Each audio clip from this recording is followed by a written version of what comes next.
I've always done things differently without intending to, without having a reason for it, without being unnaturally rebellious. I've just never done things the same way as anybody else, and I don't find myself wondering why I can't do things, but rather figuring out really quickly how to get stuff done. Simple as that. Simple as that. 22 seconds. That's really good. What can I use the 8 seconds for? I like the fact that you said that you are rebellious by nature. A lot of people have negative connotations toward that. How do you do that in a positive way? For me, rebellion is making a decision to be different. A decision to be different for no specific reason. I am not that rebel.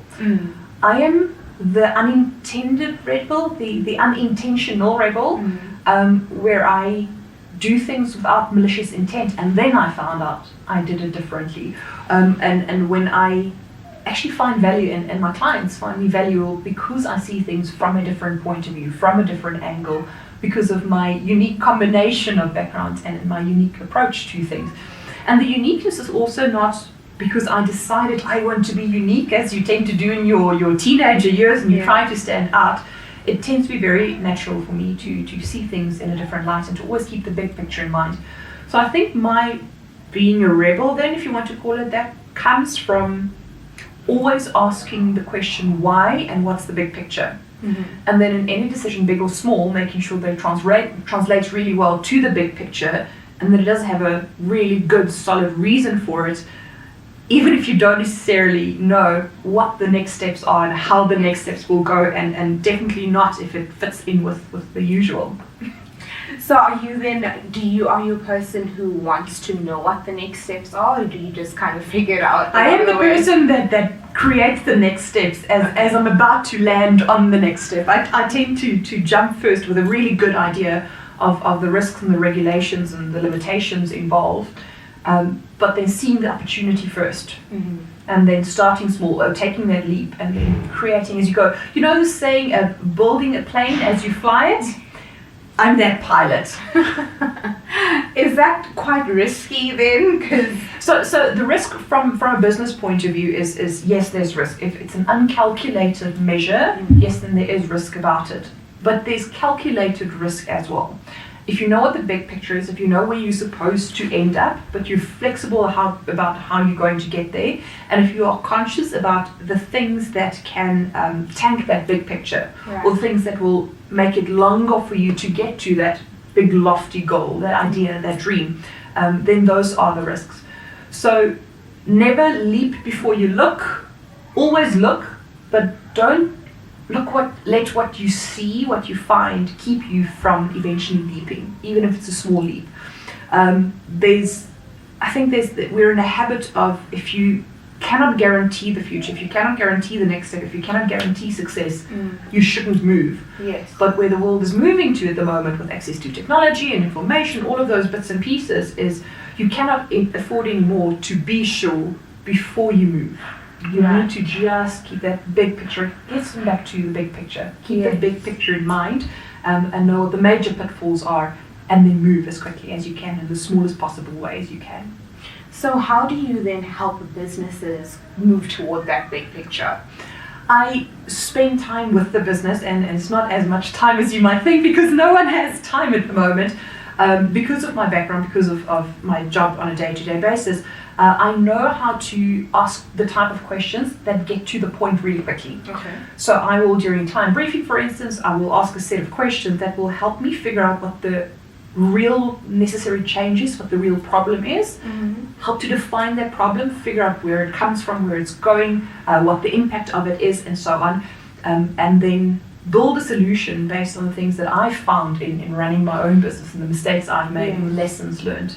And so how I can help businesses is by understanding really quickly where they come from, where they want to go to, and be that gap in the middle, be that bridge in the middle, to be able to say, well, here is how we go about it. Yes. Within the environment that is very often highly resistant to change, within that environment, and then I take it upon myself to make sure that when I do leave my session, the audience has hope and at least a few things, 3 or 5 things to do immediately. That's really possible for everybody to do without necessarily changing too much too soon. Yes. I like the fact that you say you want to give audiences hope. Is that your ultimate goal? Yes, Okay. absolutely. There's nothing that makes me sadder than shattered dreams. Yes. Then, when you grow up, there's so many people saying you can do anything, and then you go to university, and then you enter into the world of work, and you realize, well, you can do anything if this and if that and if that, and that shatters so many people's dreams, and so many people get stuck there. So at the end of a business, at the end of a career, at the end of a relationship, they get stuck in that moment of shatteredness. And I hate that for myself. So my hardest work in my own personal life, in my business, has been how to move forward as quickly as possible within sometimes grieving about it, within understanding what brought on that loss, what brought on the change, but figuring out how to get unstuck and move forward, build new dreams, regather the dreams that were shattered, but always with hope. Yeah. Always with hope in anything, even if it's a little silver glimmer around the darkest cloud you've ever faced. Yeah. You draw a lot of experience from your background and from things you've experienced with yourself. So what is your background then? What do you do? My background is formally in corporate communication. Okay. But when I qualified, I started working in everything but corporate communication. So I learned a lot of things in business, small business, medium business, public sector businesses, and across the most random variety of industries you can possibly imagine. And there's one thing that always stuck out for me. You can learn so many things from so many people in so many industries and so many professions without going to university. Yeah. If you just become a sponge. So I am a complete information sponge. I suck everything I can possibly learn up, take the lessons from it, implement it, learn from it, or just file it away. And so far that's served me really well, because there's this filing cabinet at the back of my mind that I tend to draw things from. It also helps me to connect seemingly unrelated dots, because that's often where people get stuck. They can't see how this makes sense with this. Yes. But it's because there's a gap in the middle, a knowledge gap or an experience gap in the middle. And I find very often I have, to some extent, even if it's just a view from the other side, not necessarily deep technical knowledge, but I have a view of what's in between, so I can help clients and companies to connect this dot to that dot so that they can move forward. So you are that middleman in making them understand that gap, or making them bridge that gap. I'm the view from the other side. I'm the translator. I am the keeping it simple person. I am the decoder. I am the bridge builder. I am the connector. I am that in between. Yes. Yeah. I find it really simple to see a problem in its entirety. Yeah. The elephant, if you will. And I know how to break it. It happens in my mind. The problem gets broken down. I start seeing it in its smallest pieces, and it shifts into priorities.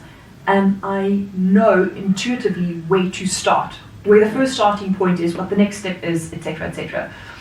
So I can't give credit to anything I've ever learned or really hard work at it. Yeah. It just happens that I can see a problem, break it down, know where to start, and know how to bring people together to start moving towards wherever the big picture, the big elephant is. Right. How did you know that you had this gift within you? Because a lot of people have this big picture and they want to do great things, but they don't know where to start or how to start. So how did you know that you have this within you? I never did. Yeah. I thought everybody saw things the same way. I thought everybody did things the way I do it, because I'm not that special, so surely if I see something that way, then everybody does. And over the past few years, actually, the feedback I consistently get from variety of areas is, thanks for helping us to see it differently. Yes. And my coming in was just, well, this is obvious. So I see it as obvious, but the feedback on my obvious I always get is that it was different, that it was helpful, that it broke things down to smaller pieces. So when I started kind of connecting the dots, I realized, well, that thing might be my superpower, because it comes really naturally to me, but it seems to be a skill that's in high demand by others these days, which I'm very grateful for.